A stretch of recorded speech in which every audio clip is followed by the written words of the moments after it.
최근 코골이로 수면장애에 시달려왔던 8살 난 한규원 어린이가 이비인후과 한방 전문병원을 찾았다.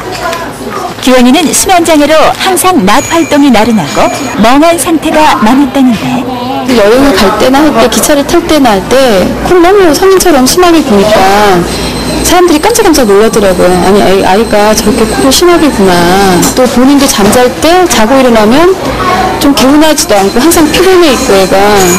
그래서 저는 운동도 시켜갖고 했는데 사실 그게 원인이 아니라 코를 너무 심하게 구니까 자지를 못하니까 숙면을 못 취하니까 애가 좀 힘들어하고 그러더라고요, 낮에. 대수롭지 않게 여겼던 코골이로 무기력증에 빠져있던 규원이 어린이.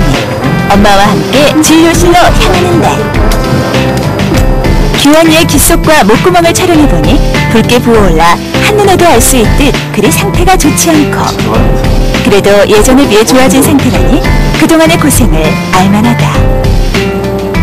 비염으로 시작한 것이 심각한 코골이로 이어진 규원이의 경우는 부어있는 코 속을 진정시켜주는 것이 급선무.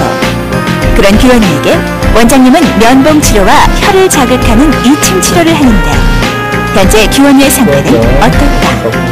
코점막이 만성적으로 부어서 만성 비염 상태에 있고, 2차적으로 그 영향으로 고개 편도가 굉장히 커져 있습니다. 고개 편도 정도, 그 영향으로 아데노이드까지 비대가 되어 있어서 호흡할 때 공기가 통할 수 있는 통로가 굉장히 좁아져 있어요. 그래서 공기가 흐름으로 그 좁아진 통로를 흐를 때 그 주변 조직이 떨려서 코골이가 오는 것이죠. 보통 어린이 코골이의 원인은 이렇게 아데노이드나 편도 쪽으로 종괴 쪽이 와서 그렇게 오는 경우가 대부분 많습니다.